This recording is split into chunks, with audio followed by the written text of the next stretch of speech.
Bonjour à tous et bienvenue sur la chaîne Foi et Révélation. Donc on se retrouve pour une nouvelle vidéo et aujourd'hui on va parler des amitiés en Christ.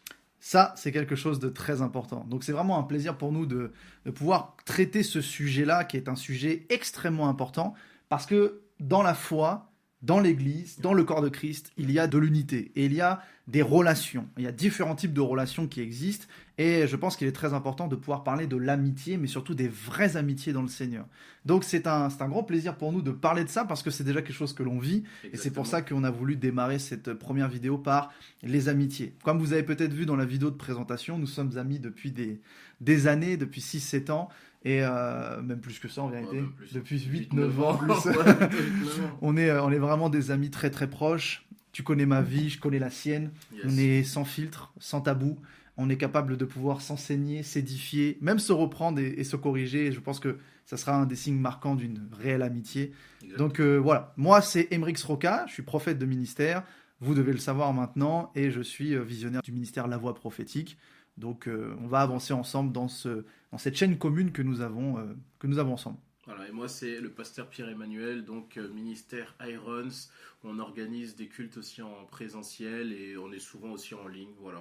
Donc globalement on a tout expliqué dans la vidéo de présentation, yes. N'hésitez pas à aller la revoir pour ceux qui n'ont pas vu. Et on va rentrer directement dans le vif du sujet. Le vif du sujet, les amitiés dans le Seigneur. Ouais. Bon alors mon ami, ouais. Mon ami de longue date, Amen. Mon frère en Christ. Parce qu'en vérité, ça, c'est quelque chose que l'on doit définir. On est amis, mais la question qu'on peut peut-être se poser, c'est que s'il n'y avait pas le Seigneur au centre, est-ce qu'on serait amis ? C'est ça la question à se poser. Parce que je pense qu'une vraie amitié, elle est définie par le point de rencontre, c'est-à-dire là, on s'est rencontrés à l'église, on s'est rencontrés dans le Seigneur, mais la vraie amitié, je pense que d'une certaine manière, s'il n'y avait pas le Seigneur, on aurait toujours eu un caractère, une attitude, ou une discussion, ou une affinité qui fait qu'on se serait toujours entendu. Ouais. Pour moi, c'est ça les vraies amitiés dans le Seigneur. Et moi, je sais que, quand je te parle à toi, je sais que toi, Pierre-Emmanuel, pour moi, tu aurais toujours été un ami, même si le Seigneur n'était pas là, parce que si je t'avais rencontré, je pense que les choses, elles auraient matché, tu vois. Sûr. Donc, les amitiés dans le Seigneur sont très importantes. Moi, je vais commencer par ça, par dire que les amitiés dans le Seigneur sont très importantes, parce que je pense que nous avons besoin d'avoir des soutiens dans notre vie. La dépendance à Dieu, par la foi, par l'amour, par la recherche de sa personne, ça c'est privé. Même si la parole nous dira que là où 2 ou 3 sont réunis, je suis au milieu d'eux. Donc il y a une force déjà dans l'unité. L'unité collective, l'unité de l'Église, l'unité des frères et des sœurs. Mais le degré de l'amitié, pour moi, il est très important parce que c'est le degré qu'on va avoir lorsqu'on va être capable de pouvoir avoir des personnes à qui se confier. Bien sûr. Parce que peut-être qu'on ne se confie pas à tout le monde. On devrait pouvoir se confier librement aux hommes de Dieu. Et force est de constater, peut-être que ça sera le sujet d'une autre vidéo, que font les hommes de Dieu des informations qu'on leur donne. Et ça, des fois, forcément, ils ne gèrent pas forcément bien. Mais des vraies amitiés, c'est la capacité, je pense, d'avoir quelqu'un à qui tu peux t'ouvrir librement, à qui tu peux parler librement, lui dire, là j'ai des difficultés, là j'ai des problèmes, sans qu'il y ait un jugement derrière, sans que la personne te juge, qu'elle te comprenne, qu'elle t'aide, qu'elle t'assiste, et qu'il y ait un feedback, un retour, entre guillemets. C'est-à-dire que cette personne, à la fois tu peux compter sur elle, mais elle-même assez qu'elle peut compter sur toi. Et je pense que c'est comme ça qu'on pourrait définir déjà l'importance de l'amitié. Mais justement, là même pendant que tu parles, je te coupe pour t'amener une réflexion. Parce que moi, il y a certaines personnes qui m'ont contacté et qui m'ont posé la question, mais quel est le plus important finalement ? Est-ce que c'est le fait que telle personne est mon frère en Christ, ou est-ce que je peux le considérer comme un ami ? Parce qu'ils disent qu'être frère, ça a une notion de famille qui est beaucoup plus importante qu'être un ami. Ce qui fait qu'il y a souvent dans la tête de beaucoup de chrétiens cette dualité, cette réflexion, mais finalement, j'ai pas besoin de dire que c'est mon ami parce que c'est mon frère en Christ. C'est-à-dire que j'ai pas besoin d'avoir une relation avec lui, mais juste parce que c'est mon frère en Christ, il devrait être capable de m'écouter, de me supporter, de se comporter même mieux qu'un ami parce que c'est un frère en Christ. Ce qui crée beaucoup et énormément de déceptions. Il y a plein de gens, moi, avec qui j'ai parlé, ils se disaient, mais comme c'est mon frère en Christ, même si on se parle pas tous les jours, je peux me confier, je peux tout dire. Et toi, qu'est-ce que tu penses de ça, par exemple, Emeric ? Bon, moi, je pense que c'est une façon de voir les choses comme si on les regardait à travers le monde. C'est-à-dire, on voit la fraternité comme la fraternité du monde. Et d'ailleurs, si on analyse la vérité, je pense que dans nos familles, nous pouvons tous témoigner qu'on se prend plus la tête avec nos frères qu'avec nos amis.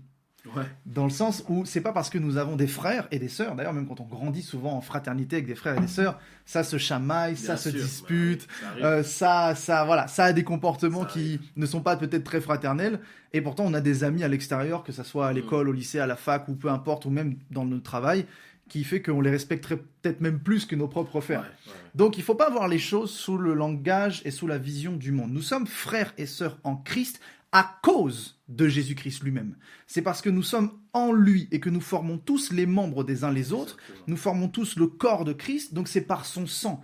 On a comme, entre guillemets, cette image, je peux mettre ça entre guillemets, c'est une métaphore pour dire qu'on a le même sang. Mais ce n'est pas le même sang biologique du corps, mais on a tous accès au sang de notre Seigneur, le sang spirituel, le sang de l'agneau. Donc on est frères et sœurs en Christ. Mais c'est pas parce qu'on est frères et sœurs en Christ qu'on a forcément développé des affinités. Et ça, c'est quelque chose de très important qu'on voit même dans la parole de Dieu, à travers des serviteurs de Dieu, qu'on pourra voir avec des versets, mais qu'on voit même déjà juste auprès du Seigneur. Le Seigneur avait des degrés d'affinité à travers ses propres disciples. Exactement. Il y avait la foule qui le suivait, les 70 disciples, puis les 12 apôtres, et parmi les 12 apôtres, il y en avait 3 qui étaient proches de lui à fond, Pierre, Jacques et Jean. Et même parmi les 3, il y en avait un, l'apôtre Jean, qui était vraiment une affinité très particulière. Donc, la fraternité en Christ ne doit pas être vue comme la fraternité de sang biologique, en mode on est de la même famille de sang. Oui, nous sommes de la même famille spirituelle, de la même famille corporelle en Christ, mais ce qui va déterminer une vraie amitié, c'est pas le fait que nous soyons frères et sœurs en Christ, mais c'est que nous ayons développé une affinité avec quelqu'un, une relation avec quelqu'un. C'est pour moi, en tout cas, la manière dont je vois les choses. Et moi, je pense que tu vois vraiment très bien. En tout cas, moi, je suis d'accord avec ta vision. Bon, c'est important. Tu vois bien, en fait. Hein. Ah, t'as la perspicacité. Tu vois bien, toi. Mais je suis vraiment d'accord parce qu'on regarde même de la parole de Dieu, au regard de la parole, on voit que Jésus avait des frères et sœurs. Et il avait particulièrement, enfin, en tout cas, il avait particulièrement des frères. Parce que la Bible dit que même les frères de Jésus ne croyaient pas en lui. Oui, c'est vrai. Ce qui veut dire que même Jésus avait une famille. Et c'est pas au niveau de sa famille qu'il a retrouvé le réconfort et qu'il a pu trouver des personnes de foi. Parce qu'il disait que tout le monde était des personnes de gens de peu de foi. Et donc il a choisi des apôtres. Et même parmi ces apôtres-là, il y avait certaines personnes avec qui il n'avait pas vraiment d'affinité et d'autres avec qui il l'avait plus. Comme ce que tu viens de nous expliquer avec par exemple l'apôtre Jean. Il a été plus proche, et je vous le dis sincèrement, de l'apôtre Jean qui était quelqu'un d'extérieur à sa famille que ses propres frères qui se moquaient de lui. Ce qui veut dire que la famille n'est pas forcément un signe de protection, ni même un signe forcément d'amour. On voit tellement de familles détruites et brisées parmi les chrétiens, et même parmi les gens du monde. C'est pas parce qu'on est frères et sœurs, c'est pas parce qu'on est même père et enfant qu'on va bien s'entendre, et que même chacun a respecté son rôle. Et ça, c'est un désastre. Parce que la plupart du temps, lorsque quelqu'un a respecté son rôle et qu'on a grandi souvent dans une famille aimante et tranquille et sans problème, on a tendance à apposer plutôt les mots frère et sœurs sur ce que nous pouvons vivre dans l'église. Parce que mon frère m'a toujours fait du bien et a toujours été avec moi. Si c'est mon frère en Christ, si c'est ma sœur en Christ, elle me fera forcément du bien. Et donc, on appose certaines attentes sur des personnes qui, en réalité, outre le fait du filtre de voilà, on est tous enfants de Dieu, etc., on se connaît pas. Oui, c'est vrai. On se connaît pas. On est des gens qui... On n'a rien vécu ensemble, quoi. Juste, on aime Jésus, mais c'est comme quand, je sais pas, si vous faites des activités, vous faites du sport, quand vous allez jouer à un club de foot ou un club de n'importe quel sport, on se connaît pas au début, c'est la première séance. Mais c'est pas parce qu'on dit qu'on est tous amis et qu'on est tous passionnés de boxe qu'on va être amis. Ça n'a rien à voir. Donc, il y a un certain recul que beaucoup d'enfants de Dieu, lorsqu'ils viennent de naître de nouveau, n'ont pas encore. Et ça entraîne pas mal de désastres et pas mal de déceptions. Parce que l'être humain... En plus, la Bible le dit. La Bible dit que celui qui vient en Christ, c'est parce qu'il n'est pas parfait.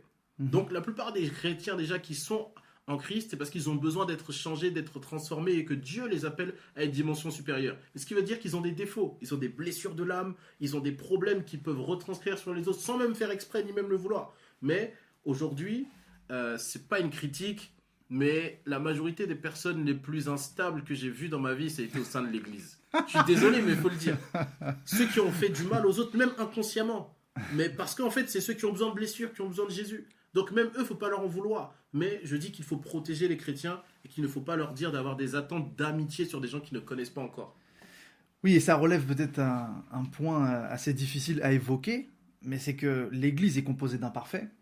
et que l'église s'apparente plus peut-être presque à un hôpital. Oui, en fait. Dans le sens où les gens sont blessés dans la vie, des fois corporellement, on a besoin de guérison physique, mais des fois dans l'âme, des fois dans l'esprit, exactement, dans la conscience, dans l'inconscience, et ils vont avoir très souvent tendance à reproduire les traumatismes de leur vie au sein même de l'église. C'est ça. Alors ça me permet peut-être de te poser une question, tu m'en as posé une, je t'en pose une. Est-ce qu'on peut se confier à tout le monde ? Wow. Parce que la notion, par exemple, de la Bible dit « confessez vos péchés les uns les autres ». Donc si je dois confesser mes péchés, ça veut dire que je dois quand même, d'une certaine manière, exposer ma vie privée, exposer mes faiblesses. Est-ce qu'on peut faire ça à tout le monde dans l'église ? Alors, techniquement, la Bible voudrait que oui, mais la Bible est très utopiste. La Bible nous donne l'exemple de ce qu'on devrait être. Donc, techniquement, on devrait tous le faire. Mais dans les faits, on n'est pas tous aptes à supporter d'entendre certaines choses et tout le monde n'a pas forcément un cœur disposé à aider. Ça veut dire que si vous vous confiez à certaines personnes, elles peuvent profiter de vos faiblesses contre vous, ou alors, pire, aller le raconter à d'autres personnes pour créer des sectes et se liguer contre vous. Ce qui fait que non, aujourd'hui, malheureusement, en tant qu'enfant de Dieu, je ne peux pas vous conseiller de vous confier à tout le monde. Confiez-vous à des personnes auxquelles vous savez qu'ils sont fidèles, qu'ils savent garder les secrets, qu'ils savent prier pour vous et qu'ils sont vraiment...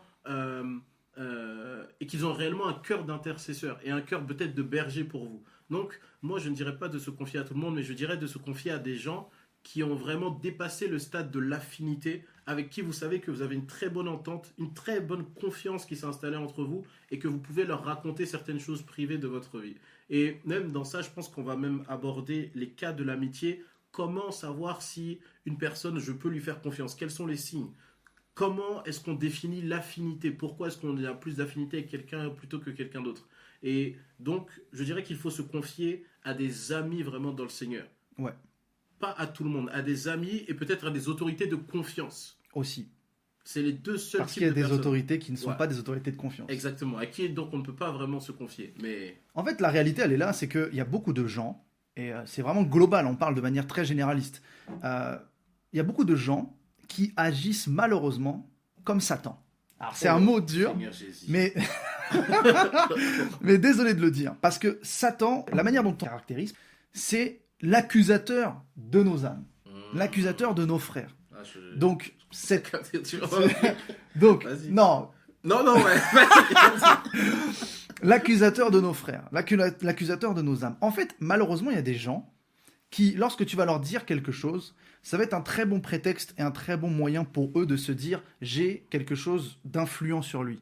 J'ai un moyen de pression. J'ai un moyen d'exercer, entre guillemets, une forme de chantage ou de menace ou quoi que ce soit. C'est pourquoi il est très important avec votre vie privée. N'oublions jamais le verset qui dit que ma vie est cachée en Christ. Yes. Sur tout ce qui est lié à la vie privée. Vous ne devez pas rester seul. Vous ne devez pas être isolé. Et si c'est le cas, trouvez ce qui vous permettra de pouvoir peut-être ne plus être seul. Mais dans le cadre de la confiance et dans la confidence privée, on ne peut pas parler à tout le monde. Il faut vraiment avoir éprouvé le cœur de la personne, avoir une vraie affinité, avoir une vraie confiance, avoir une vraie relation, parce que sinon, on se retrouve avec à dévoiler des choses de notre vie privée qui sont des blessures, des traumatismes ou des soucis personnels, des problèmes peut-être de sanctification, et on arriverait à le dire à quelqu'un qui au final n'a pas l'intention de nous aider et peut-être qui pourrait même, entre guillemets, s'en servir. Et c'est ça qui est très problématique. C'est pourquoi ce problème-là se retrouve même dans le peuple de Dieu,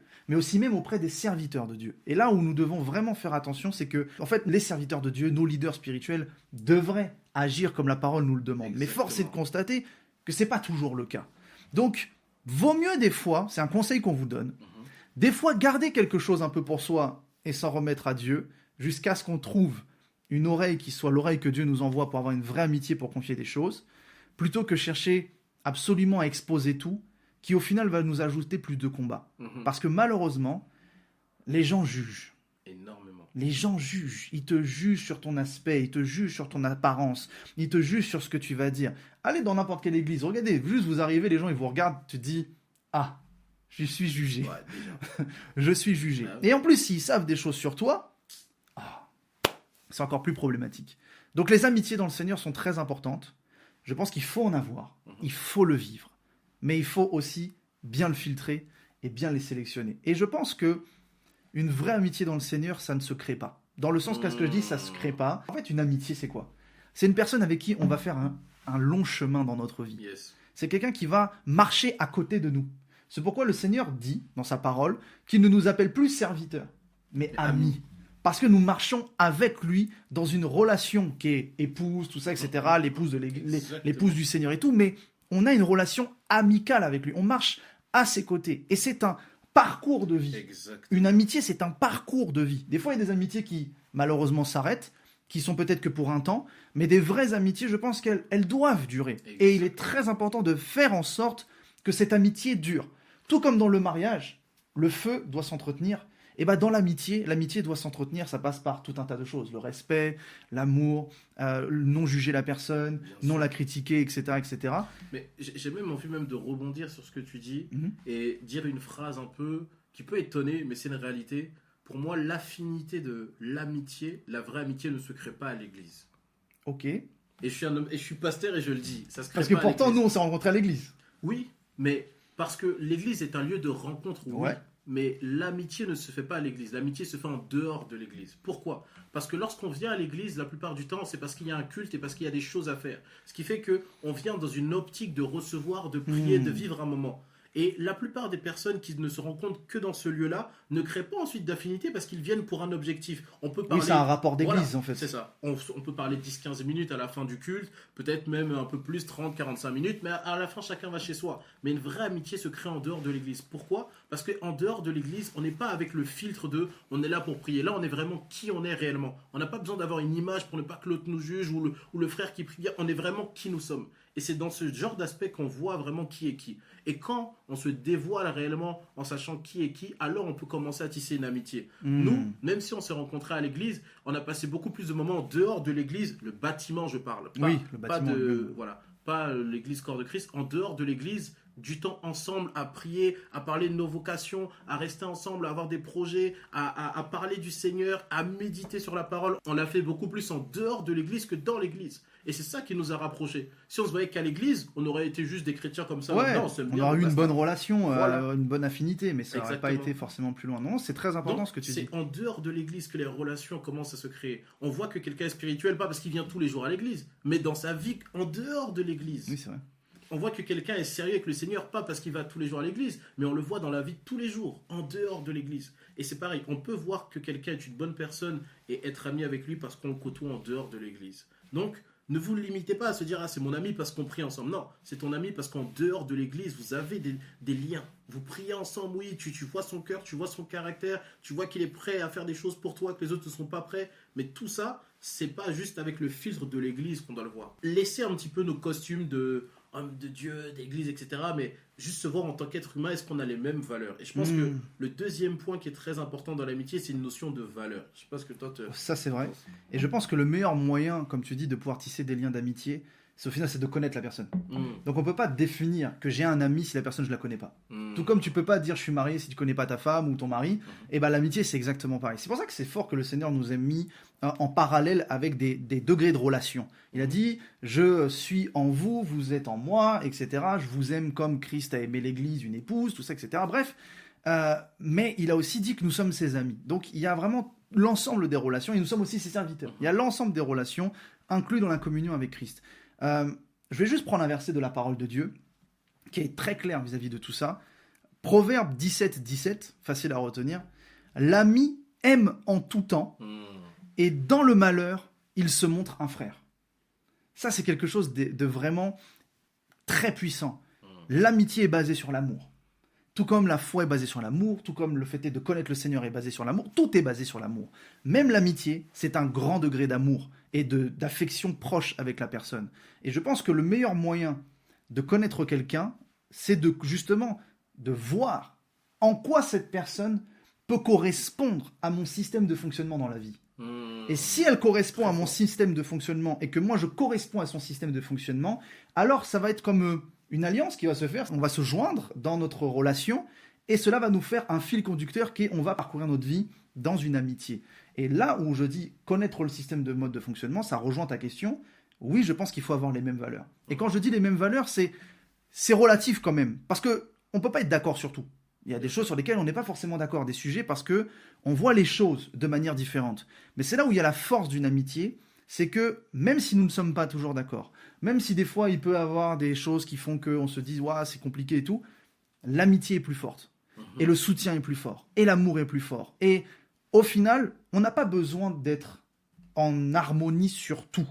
Mais on a besoin d'aller dans le même sens. Exactement. On a besoin d'avoir la même vision. On a besoin d'avoir les mêmes valeurs, peut-être morales, éducatives, ou j'en sais rien. Même si, comme je dis, voilà, peut-être chacun éduquera ses enfants, par exemple, différemment. On éduquera nos enfants différemment, peut-être qu'on gère nos foyers différemment. Mais pourtant, dans l'amitié, le rapport à la vision, à l'objectif, à là où on se voit, là où on se projette, nous pouvons définir que nous sommes amis parce que ça va dans le même sens. Et qu'il n'y a rien qui est contraire, il n'y a rien qui fait qu'à un moment on se dit « je ne peux plus le côtoyer » ou « je suis en détachement total ». C'est possible que ça arrive dans la vie. C'est possible parce qu'il y a des amitiés à court terme et des amitiés à long terme. Mais la vraie amitié dans le Seigneur, je crois que c'est vraiment cette amitié profonde. Et on a plein d'exemples d'hommes de Dieu, dans la parole de Dieu, qui ont vécu des amitiés très, très, très, très profondes. Donc il faut avoir cette notion des valeurs et ça me permet peut-être... Oui, vas-y. Je te pose même une question. Est-ce que pour toi, et là, franchement, en vrai, la question, elle est compliquée. C'est la vérité. C'est vraiment du vrai direct. Ouais, enfin, ouais. dans le sens, nous, on enregistre, mais en fait, on ne s'est pas concerté vraiment avant. Moi, j'ai préparé mon truc de mon côté. Là, mais là, si tu me poses une colle, ça va pas le faire. Non, franchement, une vraie question. Est-ce que pour toi... Non, elle est compliquée. On avait dit débat. Ouais, mais tranquille. Mais est-ce que pour toi, tu penses qu'on peut briser une amitié pour une question doctrinale? Ça, c'est une question. Ça, c'est une sacrée question. Eh bien... Ne pas être d'accord sur la doctrine. Ça rejoint le système des valeurs. Ok, merci de te Moi, je crois qu'une vraie amitié, basée selon le Seigneur, peut avoir des divergences. Okay. Mais il y a des domaines dans lesquels où c'est non négociable. En fait, dans la parole de Dieu, d'une certaine manière, peut-être qu'on voit des fois des choses d'un angle différent, parce que c'est une question de révélation. Dans la doctrine, dans le mode de fonctionnement, il y a des choses qu'on peut tolérer, des choses qu'on peut laisser passer. Mais il y a des choses sur lesquelles il faut être malheureusement intransigeant. Et quand je dis intransigeant, c'est t'es mon ami, on en parle. On s'échange, on s'explique. Tu me donnes ton point de vue, je te donne mon point de vue. Mais si à un moment ça va à l'encontre de mes valeurs, à l'encontre de la moralité, il y a des choses que je pense qu'on ne peut pas cautionner. Maintenant, je pense que tout est discutable. Ça veut dire que tu peux avoir ton point de vue, j'ai mon point de vue, on apporte nos arguments et en fait on en forme un débat théologique. Et peut-être que l'un arrivera à convaincre l'autre, ou l'autre dira, bah non, moi c'est ma façon de faire, moi c'est ma façon de voir, et peut-être que ce sujet on n'en reparlera même pas. Et du coup on se retrouve à vivre une amitié sans pour autant parler, parce que nous on a déjà eu des échanges sur la parole de Dieu. Bien sûr. On n'était pas d'accord, puis après on trouvait un accord. Et on se disait, ah ouais, effectivement, ta clé plus ma clé, en fait, a débloqué la solution. J'ai eu des témoignages d'hommes de Dieu qui disent, oui, moi je suis ami avec telle personne depuis 20 ans, à chaque fois qu'on s'appelle, on n'est pas d'accord, mais on s'aime. C'est ça le truc. On s'aime, on est ensemble, on vit ensemble.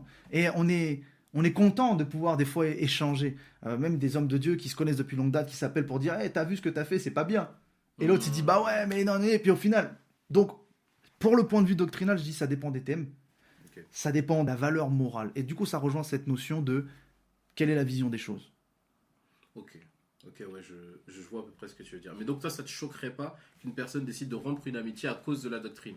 Ou là, je parle vraiment de doctrine fondamentale, pas des termes où on peut discuter, mais vraiment fondamentale, les doctrines du Saint-Esprit, du baptême, de toutes ces choses. Et par exemple, une personne qui croit au Saint-Esprit, une autre qui ne croit pas au Saint-Esprit. Et l'une qui croit au Saint-Esprit dit que elle peut pas être amie avec l'autre qui croit pas au Saint-Esprit. Ça ne choquerait pas. En fait, pour moi, la notion de briser quelque chose, c'est une œuvre qui n'est pas saine. On ne brise pas quelque chose. Okay. On n'a pas l'objectif de dire je vais briser quelque chose. Je pense qu'il y a des fois ce qu'on appelle des séparations. C'est-à-dire qu'au bout d'un moment, on se rend compte que c'est pas viable, donc il y a un éloignement ou une séparation. Mais quelqu'un qui a la volonté de dire dans son cœur, je veux briser cette amitié que j'ai avec la personne, déjà c'est malsain. Pire, celui qui est extérieur à une amitié et qui dit moi je veux briser cette amitié entre deux frères, ça c'est diabolique. J'ai pas d'autre mot, c'est diabolique. Avoir le comportement de se dire je vais faire en sorte que ces deux personnes-là qui sont amies se séparent pour des opinions personnelles, pour moi c'est diabolique. Il n'y a pas d'autre mot. Parce que si c'est leur amitié, tu n'as rien à interférer. L'amitié, c'est une relation. La relation, c'est une intimité.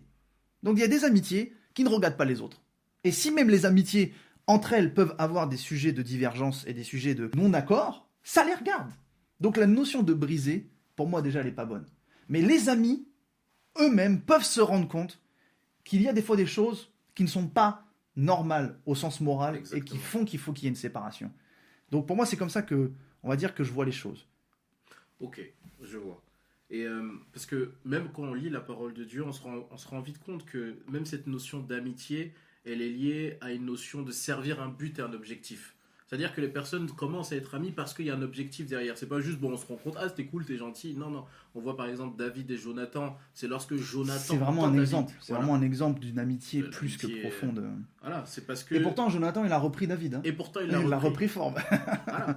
Mais parce qu'il y a un objectif derrière. Il faut que David soit roi. Et Jonathan même, qui c'est à son désavantage, parce que c'était son père qui était avant roi. Mais malgré tout, il aime tellement David qu'il se dit, ok, je vais te suivre dans ton objectif et je vais même devenir un de tes soldats. Vous savez, dans cette notion d'amitié, il y a une notion qui est très très importante, c'est la notion d'humilité.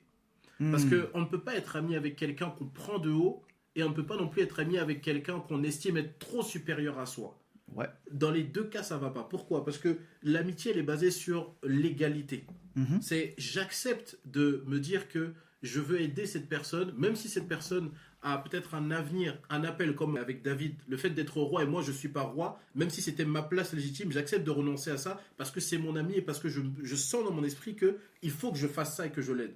Donc il y a toute une notion d'humilité qui vient avec l'amitié, d'accepter que même si l'autre évolue et est meilleur que toi dans un domaine, eh ben, gloire à Dieu, je me réjouis vraiment pour lui. Et quand on commence à aborder cet aspect-là de sentiment et de réflexion, c'est là où on est obligé d'aborder l'aspect aussi de la sorcellerie. Pourquoi ? Non mais oui, parce qu'il y a beaucoup de personnes qui veulent être amies avec les autres, jusqu'à un certain point, c'est-à-dire que je suis ton ami parce qu'en fait je te domine.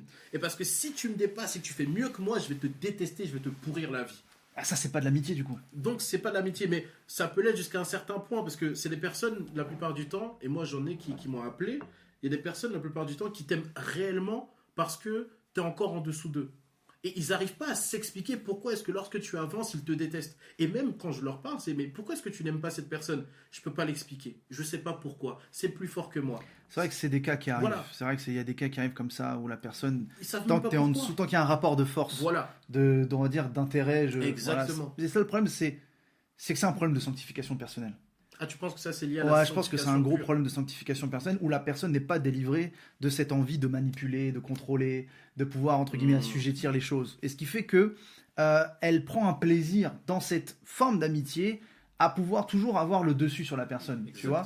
Et ça, pour moi, c'est quelque chose qui est un problème de sanctification. C'est pas forcément qu'il y a un démon derrière, mais c'est juste que c'est peut-être un trait de caractère à négocier et à changer. Parce que ça n'est pas productif. Non. Et en plus de ça, pour moi, moi je suis catégorique, je suis un peu binaire dans ce truc-là, c'est que pour moi, ça c'est pas de la vraie amitié. Ah, ok. Parce que avoir des intérêts et former une amitié, pour moi, c'est pas le bon sens. Mais on peut avoir une amitié qui va nous pousser à avoir des intérêts. Parce que pour l'objectif d'une amitié, et on va le prendre, on regarde la parole de Dieu, ce qu'elle nous dit. Ecclésiaste, chapitre 4, versets 9 et 10. Deux valent mieux qu'un. Parce qu'ils retirent un bon salaire de leur travail, car s'ils tombent, l'un relève son compagnon, mais malheur à celui qui est seul et qui tombe sans avoir un second pour le relever. S'il tombe, son compagnon le relève. C'est ça qui est fort, c'est de voir que la vraie amitié, c'est pas un rapport de supériorité, c'est un rapport d'égalité, comme tu l'as dit, mais surtout c'est un rapport d'assistance. Et je pense que la vraie amitié profonde, même si on peut parler de tout, échanger sur tout, prendre du plaisir, s'amuser, rigoler, faire des activités, tout un tas de choses, et avoir vraiment des échanges profonds, du soutien profond, l'amitié dans le Seigneur, la vraie amitié dans le Seigneur, c'est celle qui va faire que la personne va t'aider à devenir une meilleure version de toi-même. Et l'autre va faire exactement la même chose vis-à-vis de toi, sans jugement, sans intérêt derrière, sans objectif, à part juste voir ton épanouissement, voir juste ton bonheur, voir juste l'amour qu'il y a derrière. Ça rejoint le verset qu'on a dit, l'ami aime en tout temps. Exactement. En tout temps, je dois être dans l'amour envers la vraie amitié. C'est pourquoi il faut réussir à définir, est-ce que j'ai des vrais amis ou est-ce que j'ai des amis qui sont en fait juste peut-être presque, j'ai envie de dire, des fois des relations professionnelles. Bah oui. Tu vois ? Parce qu'on a nos intérêts, donc on a des alliances humaines. On s'allie, on est amis, on s'entend bien, on se côtoie, on peut manger ensemble. Mais on n'est pas à ce degré d'échange où la personne connaît ma vie. Par exemple, moi je peux le dire, PE connaît ma vie entière et je connais sa vie entière. C'est ce degré d'intimité qui fait que on se connaît. Et quand on a une relation amicale, professionnelle, c'est pas la vraie amitié d'attachement de cœur et de sentiments. Et il est très important de développer toutes ces relations d'amitié. On peut avoir des amitiés professionnelles, des amitiés d'église, d'affinité, mais la vraie amitié profonde, celle qui fait que tu connais la personne, ça doit vraiment être un choix qui est conduit par Dieu. Exactement. Ça doit se créer et ça doit être éprouvé par le temps et ça doit être basé sur la confiance, l'amour, et c'est quelque chose qui est très profond, très très très très profond. Et vous savez même, je rebondis sur ce que tu es en train de dire dans Proverbes 21, chapitre 10, la Bible dit « L'âme du méchant désire le mal, et son ami ne trouve pas grâce à ses yeux. » Il y a une réalité qui fait que, ici on parle d'un méchant, mais la Bible dit que même ce méchant a un ami. Donc on peut être ami avec différents types de personnes. Et on peut même être ami avec des personnes qui n'ont pas un bon cœur. Il est même question ici d'un méchant. Donc il y a des gens que peut-être vous estimez, mais la Bible dit que le cœur de l'homme est tortueux. Ça veut dire que tu ne peux jamais vraiment connaître quelqu'un à 100%. Tu peux le connaître jusqu'au degré qu'il te permet de connaître. Ce qui veut dire que même en amitié, effectivement, on doit arriver à un niveau de connaissance comme ça, mais posez-vous toujours la question, pourquoi est-ce que cette personne ne me permet pas que je le connaisse vraiment ? Pourquoi est-ce que cette personne me cache encore des choses ? Pourquoi est-ce que cette personne n'est pas réelle et authentique avec moi ? Parfois, si vous doutez d'un de vos amis, c'est le type de réflexion que vous pouvez avoir pour commencer à entrevoir si vraiment cette personne et moi, on est vraiment proches, ou est-ce qu'on c'est juste comme ça une amitié possible ? Parce que si cette personne ne s'ouvre pas à vous, ne vous dit pas la vérité, vous ne savez pas qui elle est. Donc c'est pas une vraie amitié. Donc c'est pas une vraie amitié. Et en plus, on le voit dans Proverbe 21 que quelqu'un peut être ton ami et tu ne le trouves pas grâce à ses yeux parce qu'il est méchant. Ça veut dire qu'une personne peut te regarder, vous pouvez passer tout votre temps ensemble, sourire ensemble, rigoler ensemble, mais à la moindre occasion, dès qu'il pourra, il te mettra un coup dans le dos. Parce qu'en fait, tu ne trouves pas grâce à ses yeux face à ses propres opportunités et face à sa vision de la vie. Ça veut dire qu'il y a certaines personnes qu'on côtoie qui se comportent comme des amis parce qu'on est dans une saison propice à ce qu'ils vous utilisent et à ce que vous puissiez marcher ensemble. Mais dès que cette saison va être terminée, alors cette personne n'hésitera pas à vous mettre un couteau dans le dos. Et c'est des personnes parfois même à qui on n'a rien à reprocher. En plus. Parce que dans cette saison-là, ils sont comme un vrai ami. Mais donc, là où il est important d'éprouver une amitié, c'est comme le prophète l'a dit tout à l'heure, c'est avec le temps. Avec le temps et savoir pendant cette saison, est-ce qu'il va changer ou pas. C'est de voir si pendant que peut-être vous avez évolué, vous avez un enfant, vous êtes marié, est-ce que la personne a changé ? Est-ce que maintenant que cette personne allait vivre loin, est-ce qu'elle a changé ? Est-ce que maintenant que Jessie, ou est-ce que maintenant qu'elle a quelque chose, est-ce qu'elle a changé ? Est-ce qu'elle s'est ouverte à moi ? Est-ce que maintenant on a pu avoir une vraie discussion sérieuse de cœur à cœur, d'âme à âme ? Est-ce que cette personne me cache encore des choses ? Est-ce que cette personne dit des choses sur moi aux autres et pense que je ne le sais pas, mais en fait je le sais ? Il y a trop de facteurs. Il y a trop de facteurs qui peuvent aussi vous donner la puce à l'oreille. Parce que là, l'objectif, on vous parle des bienfaits de l'amitié, mais le plus important, c'est reconnaître qui sont ses amis. Surtout, qui sont ses vrais amis, c'est ça. Regarde, pour rebondir à ça, c'est Proverbe 27, verset 6. Les blessures d'un ami prouvent sa fidélité, mais les baisers d'un ennemi sont trompeurs. Wow. C'est-à-dire, l'ennemi, dans une apparence, peut venir t'embrasser, te faire la bise. C'était déjà une prophétie pour annoncer Judas. Mais c'est pour dire que l'ennemi, il peut avoir une attitude qui est très ouverte, très cool, très tout ça. Et il a ce baiser, entre guillemets, qu'il peut te transmettre, mais qui est trompeur. Les blessures d'un ami prouvent sa fidélité. Je pense qu'il faut considérer aussi qu'une vraie amitié, non seulement ça s'éprouve dans le temps, mais ça s'éprouve dans l'adversité. Bien sûr. Les vrais amis sont là dans les moments les plus difficiles de ta vie. C'est comme ça qu'on reconnaît un vrai ami. Parce que l'amitié, elle est basée sur cette adversité et que cette personne se dit, tu es dans l'adversité, je ne te rejetterai pas, je te soutiendrai, je serai avec toi, je t'aiderai et je te tendrai la main pour te relever. Que tu sois ministre ou que tu sois quelqu'un qui est inconnu au bataillon, je suis là pour toi. La vraie notion de l'amitié, elle est vraiment évoquée dans cet amour où, oui, je dirais qu'il y a des conditions. On n'est pas dans un amour inconditionnel. Bien sûr. Mais ces conditions sont facilement balayées par le degré d'amour avec la personne. Donc vous devez déjà identifier qui sont vos vrais amis. Peut-être avec ce qu'on a pu vous échanger dans cette vidéo, vous allez peut-être vous dire, ah bah tiens, cette personne-là, elle est amie vraiment ou elle ne l'est pas. Et en identifiant vos vrais amis, ça vous permet de répondre peut-être à cette question, est-ce que je peux me confier à tout le monde ? Exactement. Bah non, je ne peux pas me confier à tout le monde. Je peux me confier à des vrais amis. Je peux me conseiller à des personnes qui sont éprouvées par le temps. Et je sais qu'ils auront la capacité d'avoir le bras tendu pour me sortir de là. Après, hormis ça, des fois, il y a des hommes de Dieu, c'est pas nos amis, mais l'œuvre du temps et l'œuvre du ministère a prouvé que ce sont des personnes de confiance. Voilà, je pense que on a dit pas mal de choses vis-à-vis de cette vidéo qui peuvent être vraiment intéressantes. Moi, j'aimerais juste conclure avec ça, parce qu'il y a un verset quand même qui m'a toujours fait rire, la parole de Dieu. Je pense qu'on doit l'utiliser. C'est quand même pas Dieu s'irrite en tout temps. Non, c'est pas celui-là. C'est un autre. La Bible dit que le pauvre est odieux même à son ami. Mais les amis du riche sont nombreux. C'est ce que la Bible dit. C'est ce que la Bible dit. C'est pas ce que moi je dis. Ainsi c'est déclaré. Ainsi c'est déclaré. La Bible a dit le pauvre est odieux même à son ami. Imaginez, ça veut dire que t'es ami avec une personne, tu l'aimes de tout ton cœur, mais si t'es pauvre, dans son cœur, il y a une il te voit comme quelqu'un à ne pas fréquenter. Et donc tu veux en venir où? Tu veux en venir où? Non, c'est pas ça. En fait, là où je veux en venir, c'est pour dire que si ce verset il existe dans la parole de Dieu, c'est qu'il y a quand même une corrélation avec le fait de plus tu montes dans ta vie, peu importe ton domaine, peu importe là où Dieu t'a placé, et plus tu vas commencer à avoir des amis, et plus tu vas commencer aussi à en perdre d'autres. Il y a beaucoup de personnes qui disent que depuis que je me suis élevé socialement, je cite, je parle en leur nom, eh bien j'ai perdu des amis mais j'en ai trouvé de nouveaux. Et comme la Bible ici le dit, les amis du riche sont nombreux. Mais en réalité, ce ne sont pas des vrais amis. C'est des opportunistes. C'est des gens qui viennent parce qu'ils ont vu que ça brille, parce qu'ils ont vu qu'ils pouvaient avoir quelque chose. C'est comme quand t'es enfant et que les gens sont tous copains avec celui qui a le ballon de foot. Voilà, qui a le ballon de foot, ou qui a les billes. Celui qui a le jeu qui va amuser tout le monde. On est amis avec lui. Tout le monde est avec lui. Parce que le jour où il est fâché et qu'il rentre... Voilà. On peut plus jouer. On peut plus rien. Tout le monde est d'accord. Dès qu'il dit un truc, il a raison.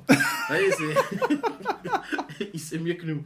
Mais ça, c'est pas de l'amitié. Mais en fait, pourquoi est-ce que je dis ça? Parce que la Bible dit que le pauvre est odieux même à son ami. En fait, c'est pas juste pour dénigrer les personnes qui sont pauvres, pour dire qu'ils n'ont pas d'argent et que c'est les pires. Non, c'est pour dire que la plupart du temps, en tant qu'être humain, lorsqu'on commence à s'élever, on a une tendance à mépriser ceux qui ne se sont pas élevés comme nous. Ça peut être même quelqu'un avec qui on est très proche, mais ça va être inconscient. Ça veut dire que comme on s'est élevé, que lui il est resté dans une condition qui était moins bien que la nôtre, on peut avoir tendance à peut-être moins lui parler, moins le calculer. Pas non plus dire qu'il est odieux, mais juste dire mais je t'aime toujours pareil, mais je suis occupé, j'ai d'autres choses à faire. Alors qu'en réalité, ces personnes-là peuvent même nous sauver et sont réellement de vrais amis. Parce qu'ils étaient là au début et ils sont là encore même lorsqu'on grandit. La Bible dit que oui, donc voilà. Tu mets ça dans l'aspect et dans l'angle que c'est celui qui est élevé qui ne doit pas changer son angle de regard vis-à-vis de ceux qui sont en dessous de lui maintenant. Parce que ça reste son ami, mais maintenant qu'il est devenu, que lui il est riche. En fait, c'est les deux sens. Tu as celui en dessous qui va mépriser celui qui est monté, parce qu'il se dit, en gros, tu as quitté mon environnement. Exactement. Mais tu as celui qui est au-dessus qui va aussi mépriser celui qui est en dessous.